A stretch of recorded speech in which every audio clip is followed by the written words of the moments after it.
Sveiki, mano vardas Frankas Brilmanas ir aš dirbu Profile Hover. Noriu Jums papasakoti apie sunkvežimių padangų priežiūrą. Taigi, kokie yra minimalūs teisiniai reikalavimai sunkvežimio padangai? Jos protektoriaus gylis turi būti bent 1,6 mm, o karkase neturi matytis jokių išsipūtimų ar plieno. Tai labai svarbu, nes plienas rūdyja ir kelia pavojų. tą minimalų 1,6 mm protektoriaus gylį galite pamatyti pačiam griovelyje. Kad kelyje būtumėte su saugiamis padangomis, svarbu kasdien apeiti aplink transporto priemonę. Ir ypač atkreipkite dėmesį į bet tokius neįprastus dalykus. Kalbėdamas apie neįprastus dalykus, turiu omenyje palžių gumbus ant šoninės sienelės. Išsipūtimus dar vadintus pirštais. Patikrinkite protektoriaus gylį ir ypač tai, ar visi ratų varžtai yra savo vietose.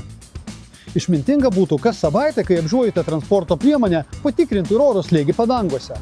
Paprasčiausiai yra plaktukų suduoti per padangos protektorių. Jei girdite duslų garsą, slėgis yra netinkamas.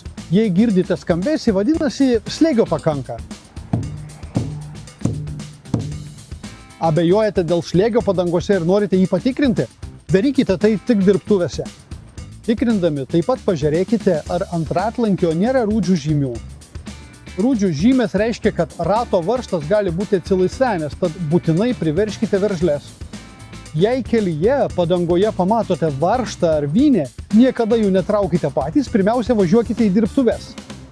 Labai aiški taisyklė, jei slėgis per mažas daugiau nei 2 bar, važiuokite į dirbtuves ir patikrinkite padangą, nes ji tikrai kiaura. Normalus darbinis šios padangos slėgis yra 9 barai. Jei išmatuoju 7 barus, vadinasi kažkas tikrai negerai. Tada važiuokite į dirbtuves ir suremontuokite padangą. Padangos yra vienintelis sąlyčio su kelio danga taškas.